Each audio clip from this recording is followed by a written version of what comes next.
हमने सर आज रब्ता करने की कोशिश की है तर्जुमान पाक फ़ौज में जनरल बाबर इफ्तिखार साहब से, उनसे बात करते हैं। लेकिन उससे पहले मैं अर्ज़ करूँ, चंद रोज़ पहले मुझे वर्किंग बाउंड्री के इलाके में सियालकोट करीब जाने का इत्तफ़ाक़ हुआ। कुछ अजीज़ व अक़ारिब थे वहाँ पे, फोर्सेस के कुछ जवानों से मुलाकात भी हुई, अजीज़ व अक़ारिब थे। तो पहला सवाल जो उन्होंने मुझसे किया वो ये किया कि हम यहाँ खड़े हैं, जिस हालत में खड़े होते हैं, उसके बाद कभी आपने सोचा है कि हमारे मोरल या हमारी सोच में क्या असर पड़ता है जब आप जैसे सहाफ़ी, सियासतदान या तर्जुमान बरमला बैठ के हमारी क़यादत या फोर्स के किरदार को तनकीद का निशाना बनाते हैं? तो मेरे पास तो वल्लाह कोई जवाब नहीं था, तो सोचा उसकी तर्जुमानी करने की कोशिश करते हैं आज इस प्रोग्राम में। सर अस्सलाम वालेकुम जनरल साहब, बहुत शुक्रिया आपके कीमती वक्त का। तर्जुमान पाक फ़ौज हमारे साथ इस वक्त मौजूद हैं, चाहे वो कोर कमांडर पेशावर का जिक्र हो जो कल जरदारी साहब ने किया, या उससे पहले मरियम साहिबा की तकरीर हो, या उससे पहले किसी और जलसे में भी इशारों में, किनायों में क़यादत, फ़ौजी क़यादत का जिक्र हो, या उनको हदफ़ तनकीद बनाना हो। इस सब से तो जनरल साहब जो फ़ौज का मोरल है, इदारे की जो साख्त है, उसकी जो यूनिटी है, जो जवान खड़ा है गवादर में या तुरबत में या तुरखम में या सियाचिन में, उसके मोरल पर तो असर पड़ता है। ये तो वो काम नहीं है जो दुश्मन चाहता था इस इदारे के खिलाफ, जो 70 साल में वो पूरा नहीं कर सका। जी वालेकुम सलाम जामी साहब, thank you very much for having me on your program. आपने बिल्कुल ठीक कहा, ये जो हमारे दुश्मन की हमेशा से कोशिश रही है कि पाकिस्तान की मुसल्लह अफवाज और उनकी अवाम, पाकिस्तान की अवाम के दरमियान जो एक मोहब्बत, एतमाद का रिश्ता है, उसमें किसी तरह से दरार डाली जाए, जो कि अल्हम्दुलिल्लाह ना वो कभी कामयाब हुए हैं ना होंगे इंशाल्लाह। लेकिन ये कोशिशें उनकी हमेशा जारी रहती हैं। इससे कुछ अर्सा पहले हमने देखा कि एक पूरा 15 साल का एक पूरा एफर्ट सामने आया था यूडिसिफो लैब के मद में भी। सो ये कोशिशें बड़े अरसे से जारी हैं और जारी रहेंगी। लेकिन इंशाल्लाह पाकिस्तान के अवाम की मोहब्बत उनकी मुसल्लह अफवाज के लिए और उनकी मुसल्लह अफवाज का वलवला और उनका किरदार हमेशा पाकिस्तान की अवाम के लिए हमेशा अच्छा रहेगा और हमेशा इसमें किसी किस्म की कोई दरार नहीं आ सकती, कोई कमी नहीं आ सकती। आपने बड़ी अच्छी तरीके से बयान किया जो पिछले दिनों मैंने जो आज स्टेटमेंट दी है, इसकी पहली बात तो यह है कि ये बदकिस्मती है कि ये स्टेटमेंट देनी पड़ी। आपने जैसे कहा, ये किसी एक पर्टिकुलर पार्टी के बारे में नहीं है। आई थिंक पिछले चंद दिनों में पाकिस्तान की तमाम बड़ी सियासी जमातों की लीडरशिप ने कई ऐसे बयानात दिए हैं जिसका डायरेक्ट इफेक्ट हमारी मुसल्लह अफवाज की सीनियर लीडरशिप, हमारे मुसल्लह अफवाज एज एन इंस्टीट्यूशन, इनके मोरल और इनके वक़ार के ऊपर मनफी असरात मुरतब कर सकता है और कर रहा है। इसलिए बार बार पिछले कुछ अरसे में हमने इस चीज़ के ऊपर स्ट्रेस किया है। मैंने जब भी प्रेस कॉन्फ्रेंस की है या जब भी कोई स्टेटमेंट दी है तो इस चीज़ पे इसरार किया है कि सियासी मामलात से, सियासी गुफ्तगू से पाकिस्तान की मुसल्लह अफवाज को बाहर रखें। और मेरे ख्याल में पिछले 74 साल से पाकिस्तान की अवाम और पाकिस्तान की सियासी क़यादत का भी हमेशा यही मुतालबा रहा है कि फौज का सियासत में गैर सियासी हो, मुख्तलिफ जगहों पे, मुख्तलिफ मौके पे जो भी किरदार रहा है उससे फौज को बाहर आना चाहिए। सो आज इदारे ने जब ये फैसला किया और इसको वाज़े तौर पे बता भी दिया, और ये किसी फर्द वाहिद का फैसला नहीं है, ये पूरे इदारे की लीडरशिप, पूरे इदारे का ये फैसला है कि हमारे सिक्योरिटी चैलेंजेस इतने बड़े हैं कि हम मुल्क की सियासत या इन चीज़ों के अंदर इन्वॉल्व नहीं हो सकते। हमें अपने मुल्क की हिफाजत के लिए बहुत बहुत मेहनत की ज़रूरत है और बहुत काम करने की ज़रूरत है, और इसकी कोई माफ़ी नहीं है। अगर हम अपने मुल्क की हिफाजत के अंदर किसी भी किस्म की भूल चूक हुई तो इसकी कोई माफ़ी नहीं है। सो हमने बारहा ये कहा है कि हमें इस बहस से बाहर रखें, इस सियासत की। ये जनरल साहब आपने बड़ा अहम नुक्ता हाईलाइट दोबारा किया है। फ़ौज बहैसियत इदारा जब कोई फ़ैसला करती है तो पूरे इदारे की उसे सपोर्ट हासिल होती है, रैंक्स एंड फाइल्स की। ایسا نہیں ہوتا کہ اس میں کوئی ڈویژن ہو, یہ کوئی جمہوری معاملہ تو ہوتا نہیں, قیادت کا معاملہ ہوتا ہے, ڈسپلن کا معاملہ ہوتا ہے, اور فوج is known for its discipline and its values. اگر فوج کو کوئی یہ سمجھتا ہے کہ فوج میں خدا نہ خواستہ کوئی ڈویژن ہو سکتی ہے تو اس کو ہماری فوج کے ایتھوس, ہمارے فوج کے کلچر کا پتہ ہی نہیں ہے. علم نہیں ہے.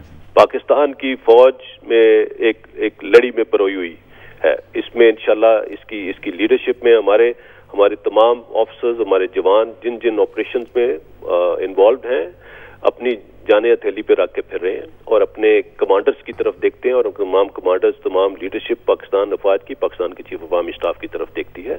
In chief of army staff اور ان کور کمانڈرز اور ان لیڈرشپ کے کہنے پہ ہمارے جوان, ہمارے آفیسرز اپنی جانوں کا نذرانہ پیش کر دیتے ہیں ان کے آرڈرز پہ اپنی ملک کی خاطر. جنرل صاحب, یہ اس چیز کے اندر کسی قسم کا کوئی شک نہیں ہونا چاہیے کہ خدا نہ خواستہ کو پاکستان فوج کے اندر کوئی کسی قسم کی کوئی ڈویژن پیدا کر سکتا ہے. جنرل صاحب, بات یہ ہے کہ نہ تو ہمارا آئین اس کی اجازت دیتا ہے, نہ ہمارا قانون اس کی اجازت دیتا ہے کہ ہم فوج کو ایک سیاسی جماعت کے طور پر ڈیل کریں یا سیاست کو فوج کے اندر داخل کرنے کی کوشش کریں یا خدا نہ خواستہ فوج میں کوئی تقسیم پیدا کرنے کی کوشش کریں. تو آپ یہ دیکھیے کہ ہمارا جو سوشل میڈیا ہے, ہمارا جو الیکٹرانک میڈیا ہے, ہمارے جو بعض تبصرہ نگار ہیں, تجزیہ کار ہیں, اور بعض ایسے لوگ ہیں جن کا تعلق ماضی میں فوج سے بھی رہا ہے, ریٹائرڈ لوگ ہیں, یہ سارے اس احتیاط کو کیوں نہیں ملحوظ رکھ پا رہے, اور کیا کوئی یہ قانون جو ہے وہ بے بس ہو گیا ہے اس کے لیے؟ جی, میں نے آپ شامی صاحب, آپ کے ساتھ پچھلی دفعہ بھی بات ہوئی تھی, اور میں نے کچھ عرصہ پہلے اپنی پریس کانفرنس میں بھی کسی نے مجھ سے یہ سوال کیا تھا کہ جب اس طرح کی کوئی تنقید کی جاتی ہے, یہ الزامات لگائے جاتے ہیں فوج کے اوپر, یہ بھی میں واضح کرتا چلوں کہ کرٹیسزم سے کسی کو کوئی پرابلم نہیں ہے. جائز کرٹیسزم آئی تھنک ہر ایک کی بہتری کے لیے کیا جاتا ہے, لیکن آج کل اگر آپ دیکھیں جو خاص طور پہ جو سوشل میڈیا پہ جو چیز چل رہی ہے وہ کرٹیسزم نہیں ہے, وہ پروپیگنڈا ہے. کرٹیسزم اور پروپیگنڈا میں زمین آسمان کا فرق ہوتا ہے. اور جنرل صاحب, یہ بھی معلوم نہیں کہ کون شخص کہاں بیٹھا ہوا ہے جو اپنی توپ جو ہے داغ رہا ہے ادھر, وہ انڈیا میں ہے, وہ انگلینڈ میں ہے, وہ کہیں جرمنی میں ہے, وہ امریکہ میں ہے. یہ سوشل میڈیا جو ہے اس کا تو آپ کو پتہ ہی نہیں چلتا. اور شام صاحب دیکھیں نا, یہ بھی معلوم نہیں کس کی شے پہ, اور یہ ظاہر ہے یہ بھی معلوم نہیں, اور ایک یلغار ہے جو کہ جاری ہے. تو یہی بات ہے شامی صاحب, جس کی وجہ سے کچھ عرصے سے میں بار بار اس چیز کے اوپر اپنے ادارے کے اسپوکس پرسن کی حیثیت سے بات کر رہا ہوں, بیکاز یہ ایک بہت بڑا چیلنج ہے. ہم نے بہت عرصہ پہلے جب بات کی کہ ہائیبرڈ وارفیئر کی اپلیکیشن پاکستان کے اوپر ہو رہی ہے, پوری دنیا میں یہ ایک ریالٹی ہے. سو اس کی اپلیکیشن میں انفارمیشن وارفیئر اور آج کل کے لیٹسٹ انفارمیشن ٹیکنالوجی ٹولز کا استعمال بہت ہائی لیول پہ ہو رہا ہے, اور ٹیکنالوجی جتنی ایڈوانس ہو چکی ہے اس کے اندر پروپیگنڈا اور جھوٹ اور سچ میں تمیز کرنا بہت مشکل ہو گیا ہے. اسی لیے یہ بہت ضروری ہے کہ ہماری ہر لیول پہ ہماری پولیٹیکل لیڈرشپ, ہماری فوج کی جو قیادت ہے, اور ہمارا رینک اینڈ فائل, اور ہمارا میڈیا, ہمارے صحافی, یہ سب اس چیز کو سمجھیں کہ کون سے ایسے ریڈ لائنز ہیں یا کون سے ایسے ادارے ہیں جن کو ہمیں حتی الوسع کوشش کرنی چاہیے کہ ہم کسی بھی قسم کی کنٹروورسی کا حصہ نہ بنائیں, کیونکہ اس کا نقصان من حیث القوم اور پورے ملک کو. جان صاحب, جو ایک چیف آف آرمی اسٹاف کا رول یا اس کا جو کیلیبر یا سٹینڈنگ ہوتی ہے پوری فوج کے لیے, اس کو یکجا رکھنے کے لیے, اس پر میں نے آپ سے بات کرنی ہے, لیکن ابھی چونکہ آپ کو بیان دینا پڑا ہے پشاور کور کے حوالے سے, اس کی اہمیت کیا, اس کور کی 2 دہائیوں سے تو یہ جنگ میں الجھی ہوئی کور ہے, اور کتنا امپورٹنٹ ہوتا ہے کور کمانڈر بننا, اس شخص کے رینکس, پروفائل, اس کی پروفیشنلزم کتنی ہائی ویلیوڈ ہوتی ہے جب کوئی بندہ کسی کور میں جا کے لگتا ہے, اور پھر یہ فوج کو مجبوراً بیان کیوں دینا پڑا آج اس معاملے پر؟ جی, میں نے جیسے کہا کہ کچھ اس کو ایسی سٹیٹمنٹس دے کے کچھ اس کو ایکسپلائٹ کرنے کی کوشش کی جا رہی تھی. میں آپ کو واضح کر دینا چاہتا ہوں کہ فوج کے اندر کسی بھی رینک پہ سب سے امپورٹنٹ عہدہ کمانڈ ہوتی ہے, چاہے وہ ایک میجر ایک کمپنی کمانڈ کر رہا ہو, چاہے ایک کپتان اپنی پلٹون کمانڈ کر رہا ہو, اور چاہے ایک چیف آف آرمی اسٹاف ہے, اور چاہے کور کمانڈر ہیں جو کور کی کمانڈ کر رہے ہیں, اور خاص طور پہ کور, کسی بھی کور کی command chief of army staff کی کمانڈ کے بعد اہم ترین عہدہ ہوتی ہے. اور ایسی کور پھر جس کے ٹروپس, جس کے فارمیشنز اس کور کے ایکٹیو کمبیٹ میں انوالوڈ ہیں, ڈپلائڈ کور.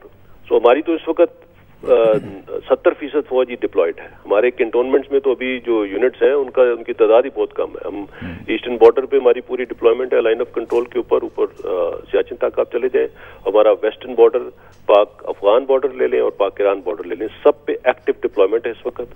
اور مختلف جگہوں پہ ہم لوگ اس وقت کاؤنٹر ٹیررزم آپریشنز کر رہے ہیں, اور اللہ کا شکر ہے ہم نے اس جنگ میں بہت کامیابیاں حاصل کی ہیں, اور انشاءاللہ ہم آپ کی موجودگی کا میں فائدہ اٹھاتے ہوئے ذرا مزید وضاحت چاہ رہا ہوں, تاکہ جو رول آپ اپنا ڈیفائن کر رہے ہیں, جو آپ کا نقطہ نظر ہے, وہ ناظرین تک اور سننے والوں تک برملا جائے, اور جانا بھی چاہیے, کیونکہ ظاہری بات ہے بار بار تو آپ ٹاک شوز میں نہیں آ سکتے, مجبور ہوں گے, رد عمل دینا پڑے گا تو بات کریں گے. یہ فرمائیں کہ تاثر یہ ابھرا ہے کچھ چند دنوں سے کہ کچھ سیاسی رہنما کسی ایک خاص جماعت سے, چاہے وہ وابستہ ہوں, وہ یہ مطالبہ کر رہے ہیں, معلوم یہ ہوتا ہے کہ براہ راست یا بالواسطہ وہ چاہ رہے ہیں کہ جی آپ کا ادارہ کردار ادا کرے جلد الیکشنز میں. اس پر فوج کے اندر کیا سوچ پائی جاتی ہے؟ کیا کوئی آپ کردار ادا کر سکتے ہیں, کرنا چاہتے ہیں, یا کوئی ضرورت پڑی تو کریں گے؟ دیکھیے, یہ جلد الیکشنز کا فیصلہ سیاستدانوں نے کرنا ہے. ٹھیک, فوج کا اس چیز میں کوئی کردار نہیں بنتا, اور پاکستان کی سینئر پولیٹیکل لیڈرشپ ماشاءاللہ ان کی اتنی حیثیت ہے اور اتنے قابل ہیں کہ وہ آپس میں بیٹھ کے اس چیز کے اوپر بہتر طریقے سے بات کر سکتے ہیں. فوج کا کردار, جیسے میں نے کہا کہ ہمیشہ کبھی بھی جب بھی کسی سیاسی معاملے میں فوج کو بلایا گیا ہے یا فوج نے مداخلت کی ہے, وہ ہمیشہ متنازع ہو گیا ہے. سو اسی لیے فوج کی لیڈرشپ نے یہ فیصلہ کیا ہے کہ ہم نے حتی الوسع اپنے آپ کو سیاسی چیزوں سے دور رکھنا ہے. سو اس چیز کا فیصلہ جب بھی پاکستان کی سیاسی قیادت کرے گی, اور آپس میں بیٹھ کے ہی کر سکتے ہیں یہ فیصلہ, تو اگر اس کے اندر فار ایگزامپل اگر فوج کی ضرورت پڑی تو الیکشن کے کنڈکٹ میں, تو ظاہر ہے الیکشن کمیشن سیاسی قیادت کے بہاف پہ فوج کو بلا سکتا ہے سیکیورٹی دینے کے لیے, اور وہ جب اگر انہوں نے ایسا محسوس کیا تو وہ اس وقت فوج اپنی خدمات پیش کر دے گی. جنرل صاحب, المیہ تو یہ ہے کہ ہماری سیاسی قیادت جو ہے وہ ایک دوسرے کے ساتھ بیٹھنے کو تیار نہیں ہے, بلکہ سیاستدان کئی ایسے ہیں جو یہ تقریریں کرتے ہیں کہ فوج ان کو بٹھا دے ایک دوسرے کے ساتھ. وہ فوج سے توقع کرتے ہیں کہ وہ ان کے فاصلے کم کر دے. یہ کیا ممکن ہے؟ جی, میں اس میں صرف اتنا کہوں گا کہ شامی صاحب آپ نے اس کے لیے بڑا اچھا لفظ استعمال کر دیا کہ یہ المیہ ہے. اگر ایسی بات ہے تو فوج کا اس میں کوئی کردار بنتا نہیں ہے. جل صاحب, مجھے اجازت دیجیے آپ کے وقت کا فائدہ اٹھاتے ہوئے. ہماری کچھ ورکشاپس کے سلسلے میں آرمی چیف سے ملاقاتیں بھی ہوئیں. انہوں نے برملا کہا, جو ان کی اپروچ تھی آرمی کی, کہ وہ سیاستدانوں سے ملاقات کی خواہش نہیں کرتے, سیاستدان بار بار اصرار کرتے. انہوں نے کبھی کسی کو دعوت نہیں دی کہ وہ آ کے ملیں. تو آج یہ بتا دیں کہ یہ سیاستدان بھاگتے ہیں ملاقات کے لیے, فوج بلاتی ہے ملاقات کے لیے؟ جی نہیں, فوج کبھی بھی نہیں بلاتی ملاقات کے لیے. چیف آف آرمی اسٹاف اس چیز کو واضح کر چکے ہیں کہ جب ان سے بارہا ریکویسٹ کی جاتی ہے کسی کی طرف سے ملنے کی, تو آبویسلی انہیں ملنا پڑتا ہے. بٹ انہوں نے خود کئی دفعہ کہا کہ میں تو کبھی نہیں گیا کسی کو ملنے کے لیے خود سے. اگر سیاستدان ملنا چاہتے ہیں کسی بھی وجہ سے تو اس کے اوپر پھر ان کو ملنا پڑتا ہے. سو یہ اگین یہ جو انیشیٹو ہے اور اس کی ساری ذمہ داری میرے خیال میں ہمارے محترم سیاستدانوں پر ہی ہے.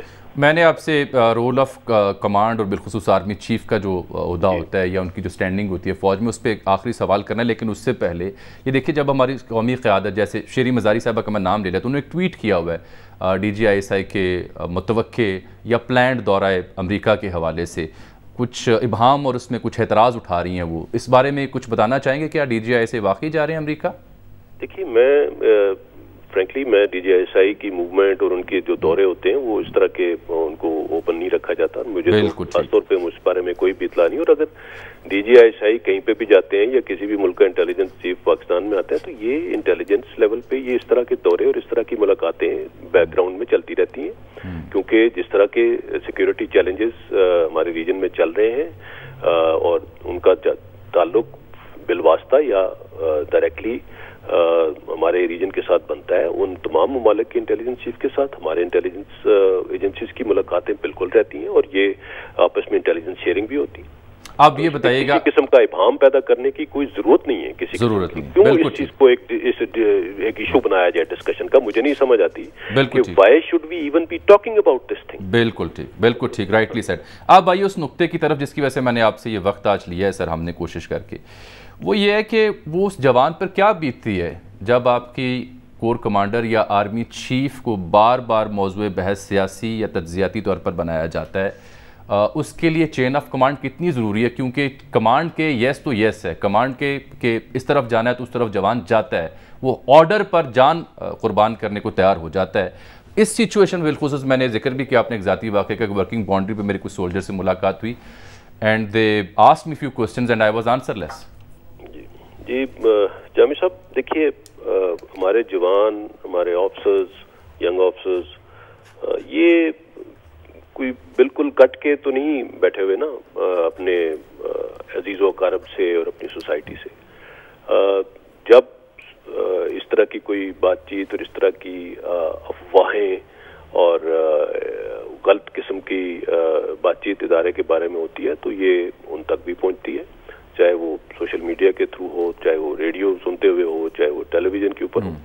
तो बिल्कुल मैंने जैसे अपनी आज की स्टेटमेंट में भी इस चीज़ को वादे किया कि इस तरह के बयानात और इस तरह की जो सोच है उसका इम्पैक्ट हमारे इदारे की मोरल पे होता है, हमारे रैंक एंड फाइल जो है वो उससे इफेक्ट होता है। और अगर आप ये कहें, कई दफ़ा मैंने लोगों को ये कहते सुना कि जी हमारे जवान जो हैं जी उनकी तो हम बड़ी इज्जत करते हैं, मगर भाई जवान और ऑफिसर्स ये एक हैं, और जो हमारी अल्हम्दुलिल्लाह हमारी फौज में लीडरशिप का मयार बहुत अच्छा है, बहुत आला है और बहुत ट्रांसपेरेंट है।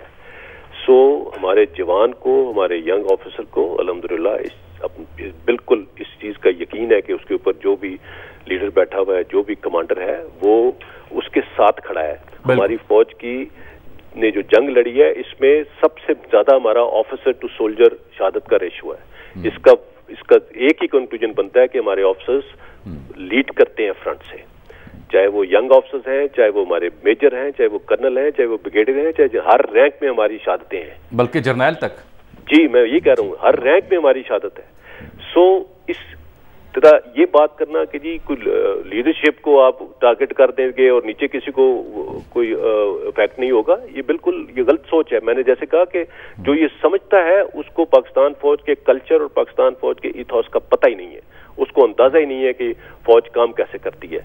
जी, तो आर्मी चीफ का जो अपॉइंटमेंट है, जैसे अगर मैं ये कहूँ कि अगर फौज अगर ऐसा इदारा के तौर पे समझी जाती है पाकिस्तान में जिसने पाकिस्तान को यकजा रखने में एक अपना अहम किरदार अदा किया है, तो इसी तरह अगर फौज पाकिस्तान का सेंटर ऑफ ग्रेविटी है तो फौज का centre of gravity chief of army staff होता है। ये आपको क्लियर होना चाहिए। सो चीफ ऑफ आर्मी स्टाफ की अपॉइंटमेंट, इनकी ज़ात, इसके ऊपर जब कोई बात की जाती है तो उसका इफेक्ट पूरी फौज पे होता है। और इस तरह की बात बिला वजह, बिला जवाज, इस तरह की बहस में उस अपॉइंटमेंट को लेके आना या उनकी पर्सनालिटी को लेके आना, हर तरह से इसकी नेगेटिव इम्पैक्ट है। सो इसीलिए बार बार ये कहा जाता है कि फौज की क़यादत को अपनी आम ये जो डिस्कशन है, जो टेलीविजन पे आजकल हर वक्त यही डिस्कशन चल रही है, या चीफ ऑफ आर्मी स्टाफ की अपॉइंटमेंट की डिस्कशन हो रही है, या फौज के माजी के किरदार की डिस्कशन हो रही है, या ये डिस्कशन हो रही है कि फौज पता नहीं अभी जो सियासी सूरत हाल है इसको फौज कैसे हैंडल करेगी, क्या करेगी। फौज ने क्यों करना ये? आप इसलिए बार बार इस चीज के ऊपर हम रिट्रेट कर रहे हैं कि इस चीज से मेहरबानी फरमा के बाहर रखें इस इदारे को और इसकी क़यादत को। बहुत बहुत शुक्रिया जनाब जनरल बाबर इफ्तिखार साहब, तफसीली तौर पर इज़हार ख्याल फरमा रहे थे।